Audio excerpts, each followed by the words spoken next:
ناظرین کرام، امریکہ ہمیشہ سے اسرائیل کا سب سے مضبوط اتحادی نہیں تھا، تو کیا بدلا اور کیوں بدلا؟ واشنگٹن طویل عرصے سے اسرائیل کا سب سے مضبوط فوجی اور سفارتی حمایتی رہا ہے، لیکن وقت کے ساتھ ساتھ تعلقات میں بہتری آئی ہے۔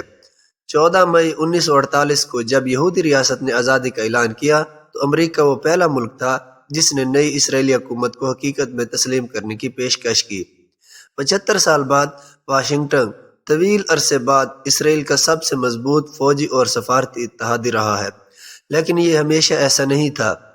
آزادی کے بعد پہلی 2 دہائیوں تک اسرائیل کا بنیادی غیر ملکی اتحادی فرانس تھا، جس نے اپنے تقریباً تمام بڑے ہتھیار بشمول ہوائی جہاز، ٹینک اور بحری جہاز فراہم کیے، اور ساتھ ہی جوہری پلانٹ کی تعمیر کے لیے مدد کی، جہاں سے اسرائیل نے جوہری ہتھیار بھی تیار کیے۔ اس وقت امریکہ نے وہ سفارتی مدد پیش نہیں کی جو آج کرتا ہے۔ جب 1956 کے سویز بحران کے دوران اسرائیل نے برطانیہ اور فرانسیسیوں کی مدد سے مصر پر حملہ کیا تو واشنگٹن نے اسرائیل اور اس کے اتحادی کو دستبردار ہونے پر مجبور کرنے کے لیے اقوام متحدہ میں ماسکو یعنی روس کا ساتھ دیا تھا۔ کئی سالوں تک اسرائیل کے لیے امریکی امداد آزادی کے بعد کے سالوں میں اقتصادی مشکلات کے باعث خوراک خریدنے کے لیے قرضوں تک محدود رہی۔ تو کیا بدلا اور کیوں بدلا؟ جیسا کہ 1967 کی 6 روزہ جنگ سے پہلے کشیدگی بڑھ گئی تھی، فرانس نے اسرائیل پر اسلحے کی پابندی عائد کر دی اور 50 لڑاکا طیاروں کی فراہمی سے انکار کر دیا، جس کی ادائیگی اسرائیل نے کی تھی۔ جنگ کے بعد فرانس نے الجزائر میں نو آبادیاتی جنگ میں شکست کے بعد تعلقات کو بہتر بنانے کے لیے عرب ممالک کا ساتھ دیا۔ امریکی صدر لنڈن جانسن اسرائیل کے موقف سے ہمدردی رکھتے تھے، لیکن سوویت یونین میں علاقائی تنازع کی وجہ سے بڑی مقدار میں ہتھیاروں کی فراہمی سے ہچکچاتے تھے۔ اسرائیل کی شاندار فتح اور غزہ، مغربی کنارے اور مشرقی یروشلم پر قبضے کے بعد واشنگٹن نے یہ نتیجہ اخذ کیا کہ عرب ممالک سوویت کیمپ میں چلے گئے اور اس طرح یہودی ریاست کو ہتھیاروں کی فروخت میں اضافہ ہوا، بشمول فینٹم جیٹ فائٹرز۔ جانسن نے اسرائیل کی عربوں پر فوجی برتری کو برقرار رکھنے کا عہد کیا اور کئی دہائیوں تک ہتھیاروں کی فروخت کا دروازہ کھول دیا، جس نے اسرائیلی فوج کو مشرق وسطی میں مضبوط ترین قوت بنانے میں مدد کی۔ کیا امریکہ نے اسرائیل کے جوہری ہتھیاروں کی تیاری کی حمایت کی؟ 1950 کی دہائی کے آخر میں فرانس نے اسرائیل کو ایک بڑا ری ایکٹر بنا کر دیا جو پلوٹونیم پیدا کرنے کی صلاحیت رکھتا تھا، اور صحرائے نیگیو میں دیمونا میں ایک خفیہ مقام پر ایک ری پروسیسنگ پلانٹ بنایا گیا جو جوہری ہتھیار تیار کرنے کے لیے بنیادی اوزار فراہم کرتا تھا۔ اسرائیل نے امریکہ کو بتایا کہ جوہری پلانٹ کا صرف ایک پرامن مقصد تھا، لیکن 1960 میں CIA نے یہ نتیجہ اخذ کیا کہ اسے ہتھیاروں کے لیے پلوٹونیم بنانے کے لیے استعمال کیا جائے گا۔ اسرائیلی اخبار ہارٹز کی 2019 کی ایک رپورٹ کے مطابق 1963 میں صدر جان ایف کینیڈی نے اسرائیل سے مطالبہ کیا تھا کہ وہ ڈیمونا کے باقاعدہ امریکی معائنے کی اجازت دے اور خبردار کیا کہ جوہری پلانٹ کے بارے میں قابل اعتماد معلومات پیش کرنے میں ناکامی کی صورت میں اسرائیل واشنگٹن کی حمایت کو کھو دے گا۔ اسرائیل نے معائنے پر رضامندی ظاہر کی، لیکن کینیڈی کے قتل کے بعد جانسن انتظامیہ اس معاملے پر کم ثابت قدم رہی اور 1969 میں معائنہ بند کر دیا گیا۔ تب تک امریکی حکام نے یہ نتیجہ اخذ کیا کہ اسرائیل واقعی ایٹم بم بنا رہا ہے۔ امریکہ امن معاہدوں کو کامیاب کرنے کے لیے میدان میں کب آیا؟ جب مصر اور شام نے 1973 کے یوم کپور کی چھٹی کے دوران اسرائیل پر حملہ کیا تو صدر رچرڈ نکسن جوہری ہتھیاروں کے استعمال کے بارے میں اسرائیلی اشارے سے گھبرا گیا، کیونکہ اسرائیل کی افواج کو ابتدا میں پسپائی پر مجبور کیا گیا تھا۔ نکسن نے اسرائیل کو فوجی اسلحہ ہوائی جہازوں کے ذریعے بھیجنے کا حکم دیا۔ جنگ کا رخ موڑنے کے بعد امریکہ سوویت یونین کو تنازعات سے دور رکھنے کے ساتھ ساتھ مصری رہنما انور سادات پر امریکی اثر و رسوخ کو بڑھانے کے لیے مصری نقصانات کو کم کرنے کا خواہاں تھا۔ اس نے اس کے بدلے اسرائیلی مصری امن معاہدے کی بنیاد رکھی۔ یوم کپور جنگ میں اسرائیلی حکومت کی ابتدائی ناکامی سے سیاسی ہلچل مچ گئی، جس کے نتیجے میں دائیں بازو کی لیکود پارٹی نے میناچم بیگن کے بطور وزیر اعظم پہلی بار اقتدار سنبھالا۔ بیگن نے سادات کو امریکہ کے ذریعے یروشلم کے دورے کی دعوت دی اور مصری صدر نے اسرائیلی پارلیمنٹ سے خطاب کیا۔ صدر جمی کارٹر نے کئی مہینوں کی بات چیت کی، جس کا اختتام اسرائیل اور مصر کے درمیان کیمپ ڈیوڈ معاہدے پر ہوا، اور مارچ 1979 میں اسرائیلی مصر کے آخری امن معاہدے کی بنیاد رکھی گئی، جس کے نتیجے میں اسرائیل کو صحرائے سینائے سے دستبردار ہونا پڑا۔ لیکن بیگن نے کارٹر کے اسرائیل کے لیے 1967 میں مقبوضہ فلسطینی علاقوں کو چھوڑنے کے لیے ایک معاہدے تک پہنچنے کی کوششوں کو مسترد کر دیا۔ اگر کارٹر امن چاہتے تھے تو رونالڈ ریگن کیا چاہتے تھے؟ کارٹر کے جانشین رونالڈ ریگن امن کے بجائے بندوقیں بیچنے میں زیادہ دلچسپی رکھتے تھے۔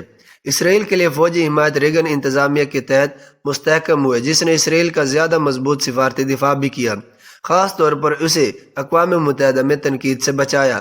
دونوں ممالک نے اسٹریٹجک فوجی معاہدوں پر دستخط کیے اور واشنگٹن نے اسرائیل میں ہتھیاروں کا ذخیرہ کرنا شروع کر دیا، جو باضابطہ طور پر تو امریکی افواج کے لیے رکھا گیا تھا، لیکن کسی بھی وقت فوراً اسرائیلیوں کے حوالے کیا جا سکتا تھا۔ امریکہ اسرائیل تعلقات میں تناؤ۔ 1981 میں عراق کے جوہری ری ایکٹر پر اسرائیل کا حملہ امریکی منظوری کے بغیر کیا گیا تھا اور اس نے ریگن انتظامیہ کو ہتھیاروں کی کچھ ترسیل معطل کرنے پر مجبور کر دیا۔ امریکی انتظامیہ میں 1982 میں لبنان پر اسرائیلی حملے میں بھی کھلبلی مچی، لیکن واشنگٹن نے سلامتی کونسل میں اسلحے کی پابندی عائد کرنے کے سوویت اقدام کو ویٹو کرنے سمیت اقوام متحدہ میں اسرائیل کی حفاظت جاری رکھی۔ پھر بھی ریگن انتظامیہ نے یاسر عرفات کی فلسطین لبریشن آرگنائزیشن سے بات کر کے اسرائیل کو چونکا دیا، جو اسرائیل کی نظر میں ایک دہشت گرد گروپ ہے۔ امن کے تمام اقدامات کا کیا ہوا؟ یک کے بعد دیگر تمام امریکی صدور نے سوچا کہ وہ آخر کار اسرائیل فلسطین امن معاہدے کو مکمل کر سکتے ہیں۔ صدر بل کلنٹن اس وقت سب سے زیادہ قریب آئے جب انہوں نے مذاکرات اور معاہدوں کی ایک سیریز کی نگرانی کی، جو کہ 1993 کے اوسلو امن معاہدے میں اختتام پذیر ہوئے، جس میں فلسطینی اتھارٹی کو مقبوضہ علاقوں کے کچھ حصوں پر محدود حکمرانی کے ساتھ ایک حتمی معاہدے کی طرف ایک قدم کے طور پر قائم کیا گیا۔ لیکن 1995 میں معاہدے پر دستخط کرنے والے اسرائیلی وزیر اعظم یtzhak رابن کے قتل نے بنجامن نتنیاہو کے اقتدار میں آنے کا راستہ کھول دیا، جس نے کھل کر فلسطینی ریاست کی مخالفت کی اور اوسلو معاہدے کو ختم کرنے کی پوری کوشش کی۔ کلنٹن نے آخری کوشش کے طور پر 2000 میں کیمپ ڈیوڈ سربراہ اجلاس میں PLO کے رہنما یاسر عرفات اور اس وقت اسرائیلی وزیر اعظم ایہود بارک کے درمیان ملاقات طے کی تھی۔ جب وہ مذاکرات ناکام ہوئے تو کلنٹن نے یاسر عرفات کو اس کا مورد الزام ٹھہرایا، لیکن بات چیت میں موجود کلنٹن کے بعض عہدیداروں کا کہنا تھا کہ اسرائیلی پیشکش معاہدے کو مکمل کرنے کے لیے درکار تھی۔ اسرائیلی مذاکرات کاروں میں سے ایک وزیر خارجہ شلومون بین امی نے بعد میں کہا کہ اگر وہ فلسطینی ہوتے تو کیمپ ڈیوڈ کی تجاویز کو مسترد کر دیتے۔ 2005 میں امریکی محکمہ خارجہ کے سابق اہلکار ایرون ڈیوڈ ملر، جنہوں نے کلنٹن کی امن کوششوں میں کلیدی کردار ادا کیا، کہا کہ واشنگٹن نے غیر جانبدار ثالث کے طور پر کام نہیں کیا، بلکہ اسرائیل کے وکیل کیٹرنگ اور اسرائیل کے ساتھ ہم آہنگی کی کامیابی کی قیمت پر کام کیا۔ کلنٹن کے جانشین صدر جارج ڈبلیو بش نے اپنی امن کوششوں کا آغاز روڈ میپ کے نام سے کیا، حالانکہ اس نے عراق پر امریکی حملے سے ہونے والے سفارتی نقصان کو پورا کرنے کے لیے اس منصوبے کو جزوی طور پر آگے بڑھایا۔ اسرائیل کے وزیر اعظم ایرویل شیرون وائٹ ہاؤس کی مخالفت نہ کر سکے اور اس لیے بش کے منصوبے کی تعریف کی اور پھر شرائط لاگو کر کے اسے سبوتاژ کرنے کا ارادہ کیا۔ اس نے 2005 میں غزہ سے یہودی بستیوں اور اسرائیلی فوجی اڈوں کے انخلاء کو بھی روڈ میپ کو منجمد کرنے کے ایک ذریعے کے طور پر استعمال کیا۔ لہٰذا فلسطینیوں کے ساتھ کوئی سیاسی عمل نہیں ہوا۔ اسرائیل اور اوباما کے درمیان تعلقات اتنے خراب کیوں تھے؟ صدر باراک اوباما نے اسرائیل کو ایک دہائی کے دوران $38 بلین مالیت کے فوجی امداد کی اب تک کا سب سے بڑا پیکیج دیا، لیکن پھر بھی اسے ایک ناقابل اعتماد اتحادی سمجھا جاتا تھا، خاص طور پر وزیر اعظم نتنیاہو کو۔